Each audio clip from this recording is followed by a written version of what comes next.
Salut à tous les amis, on se retrouve aujourd'hui pour une nouvelle vidéo. Bon, ce genre de format je le fais pas du tout, donc on va se lancer pour la première fois les dernières nouvelles du Real Madrid pour la dernière semaine. On va essayer de regrouper les plus grosses nouvelles concernant le Real Madrid. Et voilà, c'est parti les amis.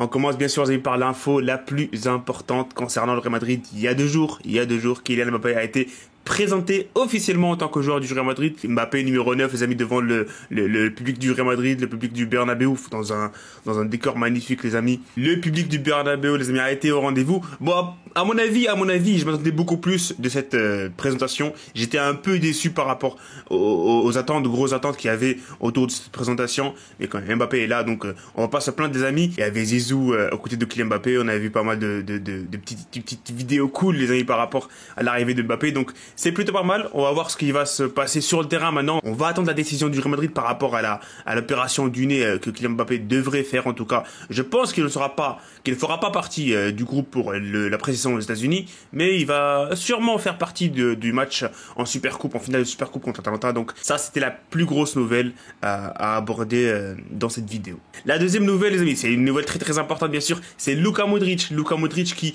prolonge d'un an avec le Real Madrid. Il sera lié au club jusqu'en 2025. Franchement, ça fait plaisir de ouf. Luka Modric, les amis, le numéro 10 qui continue encore une année. Je pense qu'après cette année-là, il va sûrement prendre sa retraite. Donc franchement, ça fait plaisir et on verra ce que ça va se donner sur le terrain. On va voir comment Ancelotti va gérer son temps de jeu et tout. Donc ça reste un joueur très très important pour l'effectif du Real Madrid. Il va bien sûr apporter son expérience dans les matchs importants, dans les matchs qui comptent et aussi dans la rotation. Dans la rotation, ça va être super cool de voir Modric. Quel luxe d'avoir Modric sur un banc, les amis. Il va sûrement entrer à quasi chaque match. Donc ça va être cool. Ça va être cool de voir Modric qui continue encore une année au Real Madrid. Et maintenant, il faut pousser pour aller chercher la 7e Champions League pour cette petite légende croate, les amis. Franchement, magnifique cette nouvelle de Modric qui continue avec le Real Madrid jusqu'en 2025. La troisième nouvelle, les amis, c'est encore une légende, oui, qui prolonge son contrat d'une année, Lucas Vázquez, qui continue lui aussi jusqu'en 2025. Franchement, c'est un joueur super important pour l'effectif du Real Madrid dans la rotation. C'est un joueur qui reste très très précieux pour cette équipe du Real. Si on se base de ce qu'il avait fait l'année dernière, franchement, il nous a fait une saison plutôt pas mal, hein. Franchement, très très intéressant dans les matchs où il a remplacé Carvajal, où Carvajal a été suspendu ou blessé. Personnellement, je suis pour que Lucas Vázquez renouvelle et j'aime bien, hein. Franchement, ça reste aussi un joueur expérimenté. Il est très très important aussi, les amis, sur les pénaux dans les séances de tir au but en Champions League. En attendant, bien sûr, une vraie recrue au poste d'arrière droit du Real Madrid parce que c'est un poste à laquelle on va se poser beaucoup de points d'interrogation d'ici l'année prochaine, l'année d'après, peut-être avec Carvajal qui va sûrement décliner dans son niveau de jeu. Donc à voir ce que ça va donner dans le futur. Mais pour l'instant, on est content, les amis, de la prolongation de Lucas Vázquez parce que c'est un joueur franchement fantastique. Il peut aussi dépanner ailier droit. Si jamais il y a besoin, bien sûr, mais je pense qu'on n'aura pas besoin de lui parce que voilà, c'est bouché à droite, hein, c'est bouché. La quatrième nouvelle, c'est la situation de Andriy Lunin avec l'équipe. Il y a encore des négociations par rapport à cette prolongation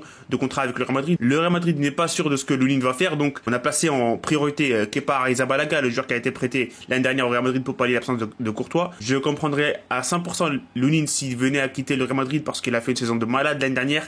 Et voilà, vu que Courtois est revenu, Courtois est le titulaire indiscutable dans cette équipe, donc Lunin va sûrement être rétrogradé sur le banc, donc il jouera très très peu de matchs, voire pas de match, tout simplement il va peut-être jouer 1 ou 2 matchs en coupe, et sinon il jouera pas. Donc je pense c'est une bonne décision d'aller chercher Kepa. Il a vraiment fait du bon boulot l'année dernière, même si Lunin a complètement battu au niveau de la rotation l'année dernière, mais il est resté très très professionnel avec l'équipe et voilà, il a été récompensé de Champions League en plus, donc il va pas se plaindre. Donc pour moi, franchement, je suis pour que Kepa revienne, et si Lunin venait à quitter, franchement, je le comprendrais à 100%.